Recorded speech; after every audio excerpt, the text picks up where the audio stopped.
Hey guys, this is Tom Box. Welcome to MST's MST. What's the other MST stand for? Monday Storytime. It's been a while since we had an episode like this, and I wanted to bring it back since our previous video has already hit 5,000 views, and that's the requirement to unlock the next one. Perhaps your story will be featured as long as you submit stories in the Discord. So check out the Discord link down in the description below.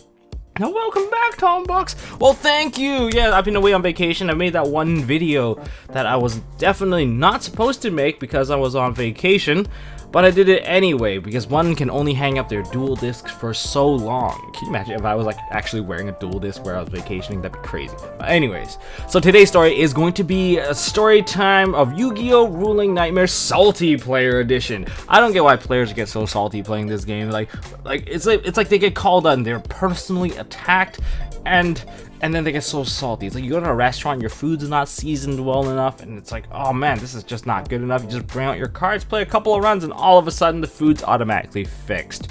Yeah, that's why the really good players are often called well seasoned. Okay, that was a terrible setup on the joke. I apologize. Don't hit that dislike button. Please hit the like button and hit the subscribe button, and I will do anything for it, guys. Please don't do me like this. But anyways, now let's get into this. Our first story is from Matt6. Had an amazing interaction happen last weekend. Actual time, maybe like a month ago.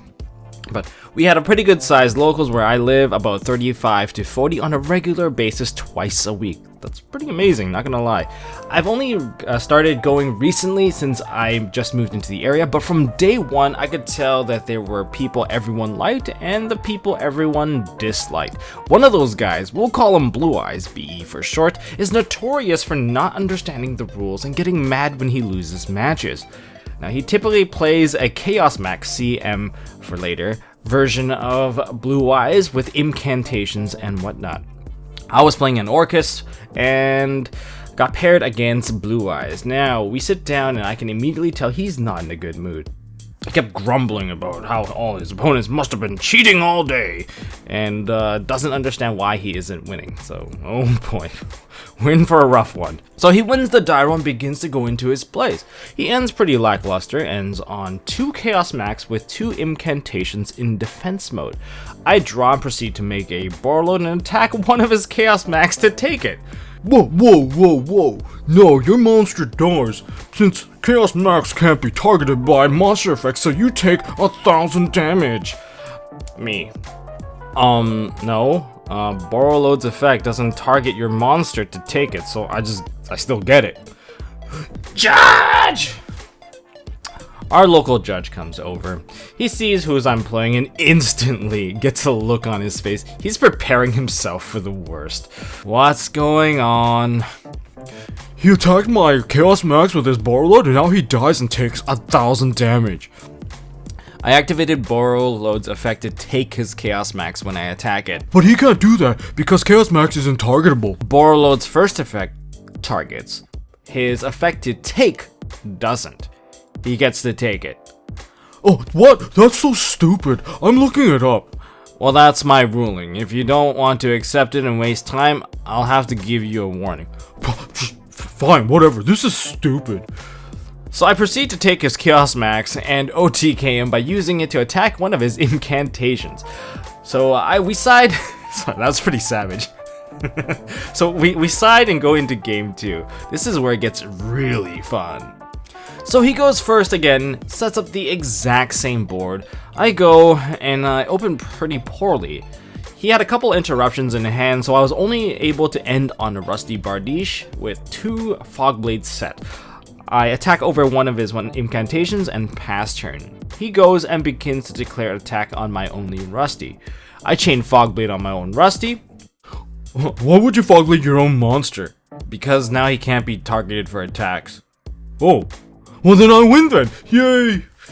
What do you mean? Since I can't attack your Rusty and he's the only monster you control, I'll just attack you directly with my 2 Chaos Max and do 8k damage to win. Good joke. So is it my turn? No, didn't you hear me? I attack you directly. Wait, what? You're serious? No, that's not how it works. You can't just attack. Judge! The judge comes back over, looking visibly annoyed. We explain the situation, and Blue Eyes is insisting that he can attack me directly. No, that's absolutely not how this interaction works. Since you're unable to attack that monster, you'll have to find a way to get rid of it without attacking, or get rid of the fog blade. No way! When I could go on Dueling Book, I've done it before. Pulls out his phone. I'm gonna look it up right now. Okay. Now you're absolutely wasting time. I'm issuing a formal warning, and if you continue to impact a game like this, I'll be forced to DQ you. This place is rigged against me. There was about 10 minutes left in the round, so I asked the judge for a time extension. You never know what could happen, and I'm not about to lose because this guy takes me into time during game 3. Thankfully, I was able to make a borrow load the next turn and do the exact same OTK from there. He got super salty, stormed off, and didn't stay for his next round match. I actually thought that was a really funny way of how he argued how his ruling worked. Yeah, because the best way of how to argue how a ruling works is to say that you've done it on Dueling Book, the most manual, unlicensed third-party simulator. That is flawless logic right there. But make sure you subscribe to MST to stay up to date with your latest ruling news, and ask ruling experts on the Ruling Zone or on my Discord for rulings and stuff like that. Zing! Shameless plug. And let's move on to the next one. I do not apologize for my crappy voice acting, as some of these voices or characters require a bit of a personalized touch to really get across how they sound like in our minds. Anyways, next story we have is from Goggle Candy. I got a story from when I started running tournaments for a local store back in 2013. One player who I had seen a few times brought their friends one day, one of which we'll call PC. So I get a judge call early on in round 1. PC already looked annoyed at his opponent. What's the issue? This guy's saying I can't summon my giant soldier in face-up defense position. No, you can't. Only face-up attack and face-down defense. I'm assuming he's talking about normal summoning. No, I'm allowed to. Like, no, you can't. Where did it say that? In the rule book. Ah, fine. So the first round continues only for 10 more minutes before I'm called again to the same table. Again, PC looks right ticked off. What's the problem? I attacked his monster and killed it. Then I switched it to defense mode. He says I can't. You attacked with a monster and then you want to switch it to defense? Yeah, that's how it's played. Where did you learn how to play? On the official online Yu-Gi-Oh game.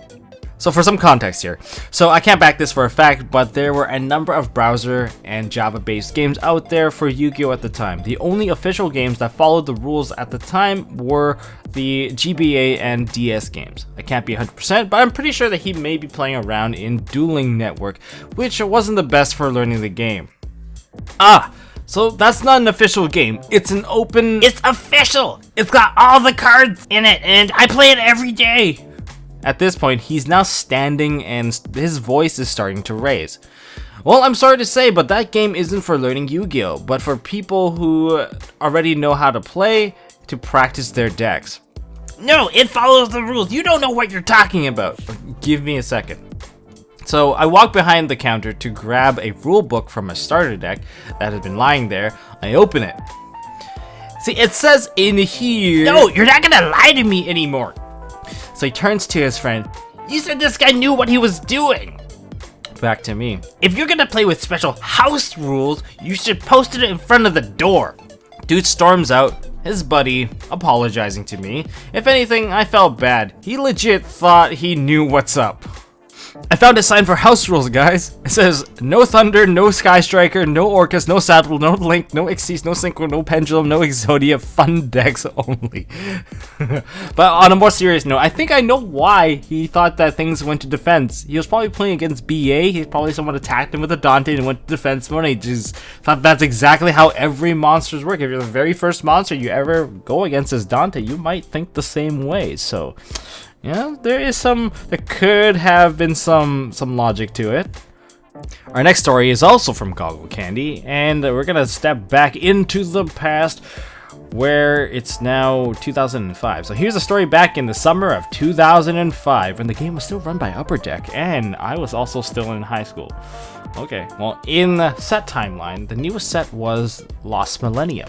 At this point, there weren't many judges in Maine aside from myself, so I would occasionally get stories or emails from other players in the state. Okay, that summer, a player came and told me about a tournament about 40 minutes away that was being judged over by one player who always ended up winning. There's more to it, but I can't recall the specifics, but I knew it sounded sketchy. It's one of those, the rule is you lose and I win. No, anyways, back to the story. 2 weeks later, I traveled to the small store with a friend and we entered the tournament, but decided not to let them know I was a judge. I brought a deck with a number of effects to give myself the best chance of outing this guy. On round 2, like Destiny, I was paired against the individual in question. We'll call him Grimy. Really? And I guess with the current policy, if you're grimy, you'd be escorted outside. But anyways, game 1, I attacked his face-down old vindictive magician with my Dark Ruler Hades, or Hades, whatever you want to call it, and the conversation ensues. So your Hades is destroyed? Okay, explain how. It was destroyed by Hades. Well, it flipped while on the field, therefore it destroyed Hades before Hades can kill it. I don't think that's right at all. Where did you hear that ruling? Oh, the judge at local convention told me it worked like that. So I must have had the biggest grin of my life just then. Fun fact, I was the only judge at the convention, and I didn't recognize that player, nor would I ever rule like that. It's just a side note here, for those of you guys who don't know what Dark Ruler Hades does, whenever a fiend-type monster destroys a monster by battle, that destroyed monster has its effects negated, and Dark Ruler Hades, of course, is a fiend-type monster as well. That's difficult to believe because I was the judge at that convention. Well, that's what you said then. No it isn't. Magician goes away. Game 2, he tried again. Not sure how he felt he could get one over me or not. He activated Destiny board and placed the Eye in play with 3 face down cards. Next turn, Destiny board activates, destroying my face down trap. Destiny board activates, destroying my face down trap card so I can place the N. Destiny board doesn't do that. If you have no space, you don't get to place one. Destiny board is a continuous trap and takes priority over face down traps. That makes no sense, kid. Flips an MST. Mute point either way. Grimy left the store in a huff. I left the store after talking with the staff, making sure that they had the proper resource for looking up rules while they searched for a judge to help run the event. I simply love the fact that of all the places he could have heard the incorrect ruling, he accidentally outed himself as a blatant liar to the entire tournament present that day. Good times. But Goggle, did you see the house rule sign on the front door? It says, house rules, Destiny board destroys anything that gets in the way of placing letters. And that's it for this episode of Storytime, guys. If you guys want to submit your stories, go check out the Discord link in the description below to, well, submit your stories if there's anything fun happening. I know it's a bit of a downtime in UK. We're all just waiting for the next ban list to come out, waiting for product to come out. So, well, I'm also waiting for that stuff. So I'm going to be hunting on some Battle of Legends. Going to be doing some full set analysis of Raising Rampage. So if you guys would help out this channel, check out the Patreon link, and pledging anything will help me out, making sure that there's content to go out to you guys. And that's all I got for this video. So if you guys enjoyed this video, smash that thumbs up button if you got a laugh out of it. That would make your day. Well, I'm happy that you stayed around for that. And don't forget to hit the subscribe, ding the notification bell, of course. And I'm losing my voice as I'm doing this outro. So that is all I got, and I'll see you guys in the next one. And don't forget to hold on to your MST.TV and leave a comment on what kind of stories you want to hear next. Hey guys, thanks for watching. If you like this video, please drop us a like so we know we are doing a good job, and you can also subscribe to MST.TV for more fantastic videos by clicking on the button on the left. Don't forget to check out our partners at Imperium Duelist. They make really high quality mats, including some of my own limited edition release stuff. And if you want to check out one of our past videos, click here on the right. As always, don't forget to hold on to your MST.TV, and I'll see you next time.